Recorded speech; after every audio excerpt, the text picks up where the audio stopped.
¿Qué tal, queridos creativos? Bienvenidos a Dalia Creativa.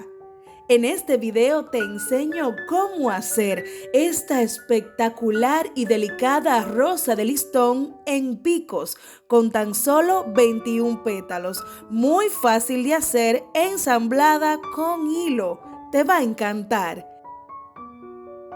Muchas gracias por tu apoyo, ver mis videos, comentar, darle like, aprender y suscribirte. Quédate hasta el final.